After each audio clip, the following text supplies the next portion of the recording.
और south Africa पहुंचे। जब वहां पहुंचे ना, अप्रैल का महीना शुरू हो चुका था, आपकी आंखों से खून निकल पड़ा, खून बहने लगा, रुकता ही नहीं था। लोगों ने डॉक्टरों को दिखाया, बड़े बड़े माहिर आंख के स्पेशलिस्ट डॉक्टर, तजर्बाकार डॉक्टरों ने आपको देखा, कुछ दवा लिखी और डॉक्टरों ने ये मशवरा दिया कि आंख के ऑपरेशन के सिवा कोई चारा नहीं, इसका ऑपरेशन कराया जाए। तो बहरहाल ऑपरेशन की तारीख 24 अप्रैल 2015 तय हुई।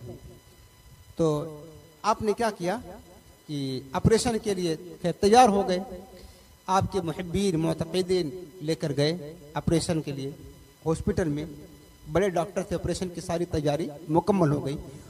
तो डॉक्टर ने कहा, जो सर्जन था आँख का, उसने कहा कि ऑपरेशन से पहले जो है इंजेक्शन लगाना पड़ेगा ताकि बेहोशी आ जाए और ऑपरेशन करने में कोई तकलीफ ना हो। जैसे आपने ये सुना कि इंजेक्शन लगाएगा, आपने मना फरमा दिया।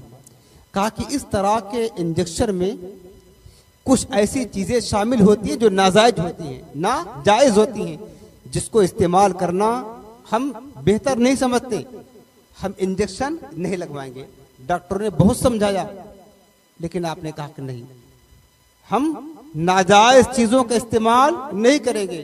फिर आखिर में डॉक्टर ने दूसरी तजवीज रखी, कहा ठीक है, आप अगर बेहोशी का इंजेक्शन नहीं लगवाते हैं तो वो जगह जहां मैं ऑपरेशन करना है वहां पर सुन कर देता हूं ताकि आपको तकलीफ ना हो। आपने इससे भी मना फरमा दिया। डॉक्टर हैरान थे कि ऑपरेशन कैसे होगा।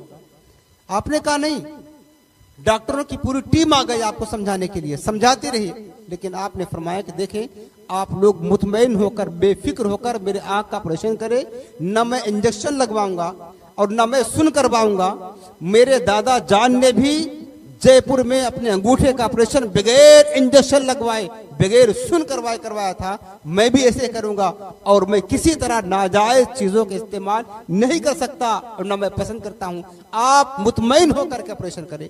डॉक्टर हैरान थे। आखिरकार डॉक्टर मजबूर हो गए और उन्होंने ऑपरेशन करना शुरू कर दिया। इंजेक्शन नहीं लगाया, सुन नहीं किया, वैसे ही होश हवास है आपकी। इंसान को एक कांटा चुभता है ना, चीख जाता है। ये आंख का ऑपरेशन 3.5 घंटा चला साउथ अफ्रीका में, 3.5 घंटा ऑपरेशन चला। डॉक्टरों का कहना है कि हमने जैसे बैठाया था वैसे खामोश बैठे रहे। और डॉक्टरों का बयान है कि इस दरमियान जब हम ऑपरेशन कर रहे थे, इनकी जबान हरकत कर रही थी। ऐसा लग रहा था, समझ तो नहीं पड़ रही थी क्या पढ़ रहे थे, कि इनकी जबान से कुछ अदा हो रहे थे, कलिमात कुछ पढ़ रहे थे। फिर बताया गया कि ये जितना देर तक ऑपरेशन चला, ये दुरूद पाक और कसीदा बुर्दा शरीफ पढ़ते रहे और 3.5 घंटा ऐसे साकित होकर के बैठ रहा। अल्लाह का वली, ये मामूली चीज थोड़ी है। कांटा चुभ जाता है, इंसान तड़प जाता, लेकिन अल्लाह वालों का दिल इतना मजबूत हुआ करता। अल्लाह रब्बुल आलमीन की तरफ से ये अल्लाह के बंदे सब्र के पैकर होते हैं। इसी तरह ऑपरेशन करवाया। डॉक्टरों का कहना यह था कि मैं पूरी दुनिया में जाता हूं ऑपरेशन करने के लिए, लेकिन आज हमने दुनिया की वाहिद शख्सियत ऐसी देखी है और दुनिया का ये वाहिद फर्द है जिसका ऑपरेशन हमने बगैर सुन किए या बगैर इंजेक्शन लगवाए किया।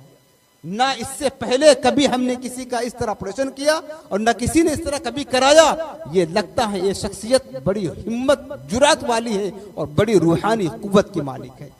तो इन्होंने ऑपरेशन करवा लिया। यानी ये इत्तिबाए सुन्नत, ये तकवा था आपका, ये परहेजगारी थी।